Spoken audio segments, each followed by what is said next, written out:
encaissons un bon nombre de décès de fois par manque de ces soins préhospitaliers organisés. Bonjour, je m'appelle Nyengolumbu Jean, je suis anesthésiste réanimateur de l'hôpital provincial du Nord Kivu. Nous allons un peu parler à ce qui concerne les soins préhospitaliers. Les soins préhospitaliers, c'est les soins qui doivent se faire avant que le malade n'arrive pas encore à l'hôpital, dans les termes simples. Par exemple, il y a eu un accident quelque part, il y a eu les incendus quelque part, ça, c'est ce qu'on va appeler les soins préhospitaliers. Mais dès que le malade arrive à l'hôpital, c'est les soins en intra-hospitaliers. Maintenant, quelle est l'importance des soins préhospitaliers? Les soins préhospitaliers, c'est les soins qui est tout le monde très important à ceux-là qui ne les connaissent pas, tout simplement parce que, par exemple, il y a accident quelque part et que si nous prenons en charge correctement le malade depuis les lieux de l'accident et l'amener à l'hôpital, donc la chance est plus élevée de la guérison rapide de cette patiente. Par exemple, si un malade avec trauma crânio-encéphalique grave ou trauma vertébro-médulaire, c'est un malade qui doit être mobilisé. Et arrivé à l'hôpital, les neurochirurgiens peuvent tout faire pour récupérer si la possibilité y en a. Mais un malade avec trauma vertébro-médulaire, celui qui n'est pas informé, il va arriver sur les lieux, il bouge le malade comme il veut, il le transporte comme il veut. Arrivé à l'hôpital, ils ont largement activé la lésion et puis peut-être que ça peut être récupérable ou non récupérable. Et par exemple, une amputation traumatique où le malade est en train de saigner en pleine route. Vous allez voir que le malade saigne, il entre en choc hémorragique, mais parce que ceux-là qui l'ont ramassé, ils ne sont pas suffisamment informés, ils ne sont pas spécialisés. Ils vont le prendre comme il veut, il y a un malade en choc, on le met sur la moto, la tête en haut, on l'amène directement à l'hôpital, arrivé à l'hôpital, juste la porte de l'hôpital, le malade décède. Mais s'il y avait toute une équipe préhospitalière organisée, ils vont arriver, ils vont prendre ce malade dans des conditions requises. Par exemple, un malade en choc hypovolumique, ils vont même le mettre en position de Trendelenbourg, on lui donne l'oxygène, on fait l'hémorragie, on arrête même l'hémorragie, et maintenant là, on l'amène à l'hôpital. Donc, dans des pays suffisamment avancés, ces soins préhospitaliers sont organisés, ce qu'on appelle les SAMI, les soins d'aide médicale d'urgence. Mais ce qui étonne, c'est que dans nos contextes, dans notre province, surtout du Nord Kivu, où nous avons les différents types de catastrophes, que ce soit naturelles ou surnaturelles, mais nous manquons encore les soins préhospitaliers organisés. Ce qui est important, c'est que nous passons directement l'appel à nos autorités qui nous suivent à ce net moment, de voir si la possibilité y en a, comment est-ce que les soins préhospitaliers peuvent être organisés, mis en place, et que cela au profit de toute la population. C'est pas que ça, vous allez voir même la situation, la façon dont les malades sont transférés dans un centre de santé vers un hôpital. Peut-être que le malade là, si le malade pouvait être aussi transporté dans de très bonnes conditions, il pouvait survivre. Mais parce que les conditions sont tellement difficiles, on arrive, on n'a pas assez de résultats. Donc, et tout ça, ça cause problème, c'est déjà un danger, un problème grave de la santé publique. Ça interpelle aussi tout le monde de voir le plus tôt que possible, si la possibilité y en a, comment et dans quelle façon que ces soins préhospitaliers peuvent être aussi organisés. J'en prends pour preuve, par exemple, nos chauffeurs qui sont dans les ambulances ici.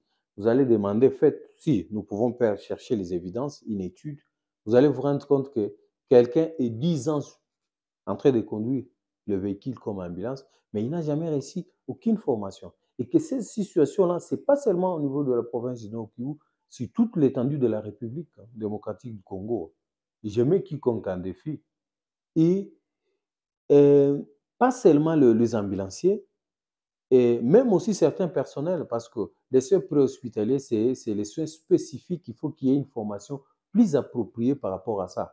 Mais quand on met un malade dans une ambulance non équipée, tout simplement parce qu'on écrit ambulance, et là on dit que nous avions transféré les malades. Non, les transferts, c'est un traitement.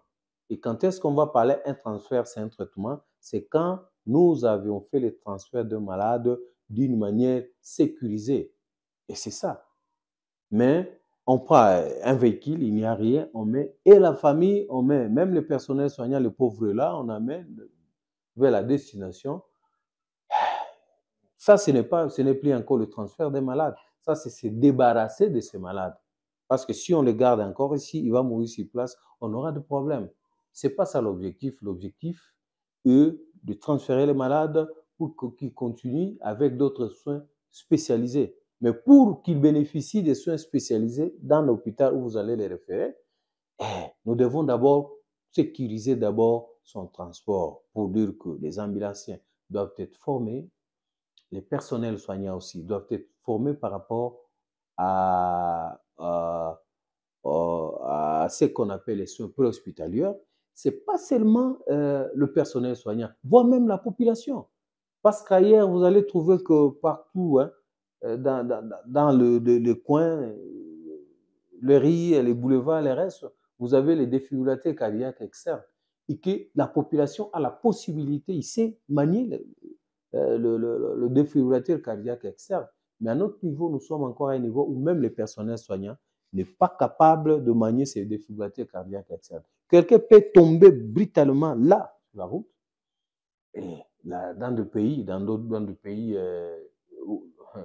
suffisamment avancés et développés, même n'importe qui a la possibilité de commencer la réanimation cardio-pulmonaire et utiliser aussi le défibrillateur cardiaque externe automatique et en attendant, on appelle. Donc, le secours va venir, il va trouver que la population, celui qui est à côté, il a déjà commencé les premiers soins pour maintenir la vie de celui-là. Mais nous ne sommes pas encore à ce niveau. C'est pour cette raison que nous voulons savoir que ça soit même la population doit quand même savoir qu'il y a une hémorragie. Nous devons arrêter. Le malade, il y a arrêt, reconnaître même les signes d'un arrêt cardio-respiratoire. Et qu'est-ce qui peut commencer dans un premier temps? Au lieu de commencer à pleurer ou commencer à prendre des vidéos, ça c'est dans nos habitudes. Hein.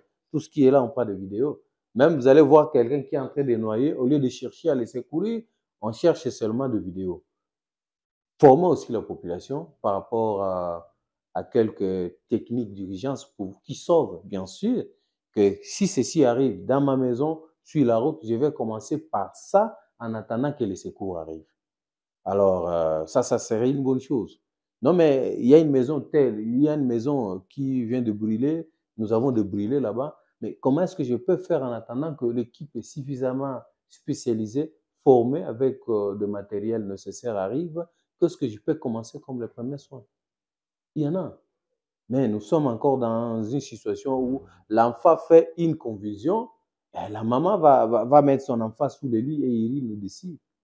Ça sont des coutumes. Donc, c'est pourquoi que nous souvenons pour juste lancer l'appel à tout le monde que c'est là qui peuvent avoir la possibilité de plaider pour nous, c'est là qui peuvent avoir la possibilité de contribuer d'une manière ou d'une autre, qui peuvent venir à l'aide par rapport à la province, ça fait que les soins humanisés dans le cadre des soins préhospitaliers soient organisés. C'est vrai que sur l'étendue de la République, ces soins préhospitaliers n'est pas organisé, mais ça peut commencer par nous ici et que ça peut se répandre un peu partout. Alors, si vous pouvez chercher à mener certaines études, des fois, nous commettons, nous encaissons un bon nombre de décès, de fois, par manque de ces soins préhospitaliers organisés. L'ambulancier est là, il ne connaît rien, il y a même des ambulances qui sortent de l'hôpital pour aller récupérer un malade sans un personnel soignant. Alors, bien qu'un personnel soignant est là, est-ce qu'il est formé pour les soins préhospitaliers? Donc, merci pour euh, cette petite vidéo, la séquence que nous venons de présenter. c'est la première partie et je pense qu'à la prochaine, nous allons évoluer, nous allons approfondir beaucoup plus par rapport à ça. Merci.